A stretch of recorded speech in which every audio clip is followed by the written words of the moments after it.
September মাস অর্থাৎ বাঙালির শ্রেষ্ঠ উৎসব দুর্গাপূজার মাস। আর এই দুর্গাপূজার মাসে তুলা রাশির জাতক এবং জাতিকাদের জীবনে সুবর্ণ সুযোগ আসতে চলেছে। সেপ্টেম্বর মাসে প্রধানত 4টি গ্রহ রাশি পরিবর্তন করছে। 14ই সেপ্টেম্বর মঙ্গল প্রবেশ করছে তুলা রাশিতে। 15ই সেপ্টেম্বর বুধ গ্রহ কন্যা রাশিতে প্রবেশ করছে। একই দিনে শুক্র গ্রহ সিংহ রাশিতে প্রবেশ করছে। 17ই সেপ্টেম্বর সূর্য কন্যা রাশিতে প্রবেশ করছে। এই মাসেই আবার রয়েছে চন্দ্রগ্রহণ। ভাগ্যভাবে দেবগুরু বৃহস্পতি অবস্থান করে ভাগ্যের শ্রীবৃদ্ধি ঘটাবে। আটকে থাকা কাজকর্ম হয়ে যাবে। ভাইয়ের সাথে বোনের সাথে সুসম্পর্ক বজায় থাকবে। ব্যবসাতে নতুন নতুন যোগাযোগ আসবে। আর এই নতুন নতুন যোগাযোগ আপনার অর্থ উন্নতির সহায়ক হবে।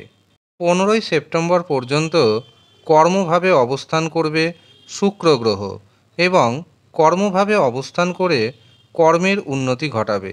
যারা চাকরি করছেন চাকরিতে পদোন্নতির যোগ দেখতে পাচ্ছি, বেতন বাড়বে। যারা বেকার রয়েছেন বেকারদের কর্মপ্রাপ্তি ঘটবে। পুরো মাসই কর্মপ্রাপ্তির যোগ রয়েছে, কারণ সূর্য থাকছে একাদশভাবে 17ই সেপ্টেম্বর পর্যন্ত এবং বুধ থাকছে 1 সেপ্টেম্বর থেকে 15ই সেপ্টেম্বর পর্যন্ত একাদশভাবে। কাজেই যারা চাকরির জন্য প্রচেষ্টা করছেন তাদের জন্য পুরো মাসটাই শুভ। আর যারা গার্মেন্টসের ব্যবসা করছেন, ফুড প্রোডাক্টের ব্যবসা করছেন, ফ্যাশনেবল গার্মেন্টসের ব্যবসা করছেন, যারা স্বর্ণ ব্যবসায়ী, যারা পশু খাদ্য বিক্রেতা, যারা এডুকেশনাল প্রোডাক্টের ব্যবসা করছেন, যারা ক্রিয়েটার, যারা রিসার্চার, যারা টিচার, তাদের জন্য এই মাসটি যথেষ্ট শুভ যেতে চলেছে। এছাড়াও যারা ফাস্ট ফুডের ব্যবসা করেন, চর্মজাতীয় প্রোডাক্টের ব্যবসা করেন, তাদের জন্য এই মাসটি খুবই শুভ হতে চলেছে। ষষ্ঠভাবে শনি অবস্থান করছে, যার কারণে আপনার যদি ঋণ থাকে তবে ঋণের বেশিরভাগ অংশ এই মাসে আপনি পরিশোধ করে দিতে সক্ষম হবেন। এমনকি এই মাসে আপনি শত্রুকে দমন করতে সক্ষম হবেন। শারীরিক সুস্থতা আগের থেকে কিছুটা হলেও বাড়বে। এই মাসে বড় ধরনের শারীরিক কোনো সমস্যা দেখতে পাচ্ছি না। ছোটোখাটো সমস্যা দেখতে পাচ্ছি, তবে সেগুলি তেমন বড় নয়। দ্বাদশভাবে এবং রাশিতেই মঙ্গল গ্রহ পুরো মাস অবস্থান করবে। কাজেই দাম্পত্য জীবনে স্বামী স্ত্রীর মধ্যে পারিবারিক জীবনে দেখবেন কোনো না কোনো কারণবশত মত পার্থক্য থাকবে, তবে পরস্পরের উপর বিশ্বাস রাখবেন। বিশ্বাস কিন্তু হারাবেন না। আর যদি বিশ্বাস হারান তবে তৃতীয় পক্ষ আপনাদের এই সম্পর্ক ভাঙনের ফায়দা নেবে।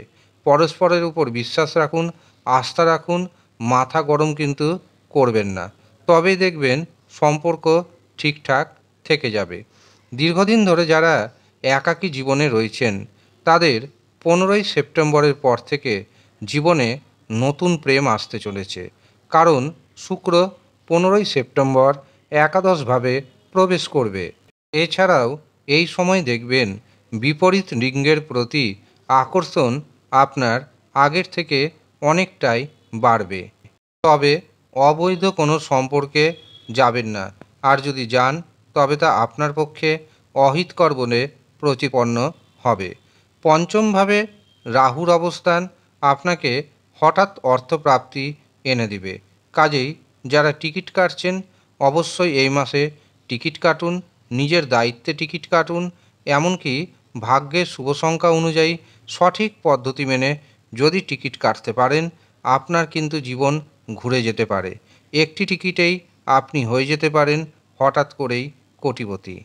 এই মাসে সন্তানের কারণে মানসিক দুশ্চিন্তা কিছুটা বাড়তে পারে। এমনকি আপনার নিজের ছোটোখাটো দুর্ঘটনার যোগ রয়েছে।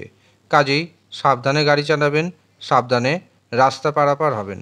এমনকি মিথ্যা কেসে আপনাকে কেউ এই মাসে ফাঁসিয়ে দিতে পারে, সেদিকে সতর্ক থাকবেন। যারা দীর্ঘদিন ধরে কোনো সম্পত্তি বিক্রয় করবেন ভাবছেন, কিন্তু বিক্রি করতে পারেননি। কোনো না কোনো রকমভাবে বাধার সম্মুখীন হয়েছেন অথবা ন্যায্য দাম পায়নি। তাদের উদ্দেশ্যে জানাবো, এই মাসে সম্পত্তি বিক্রয়ের একটা দারুণ সুযোগ আসবে।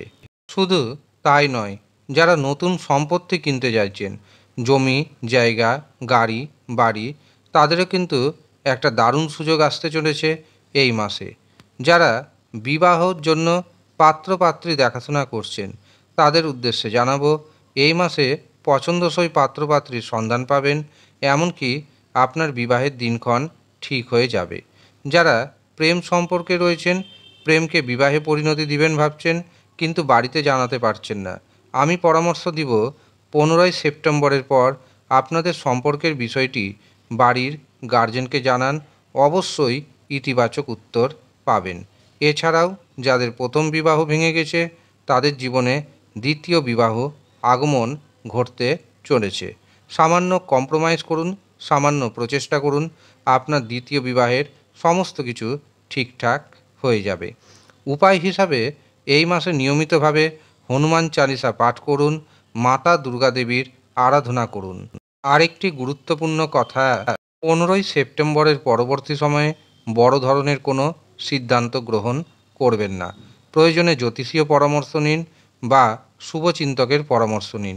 আর যারা নিজের জন্মছক বিচার করাবেন ভাবছেন, হস্তরেখা দেখাবেন ভাবছেন, তারা নিচের দেওয়া হোয়াটসঅ্যাপ বুকিং নাম্বারে যোগাযোগ করে নিন।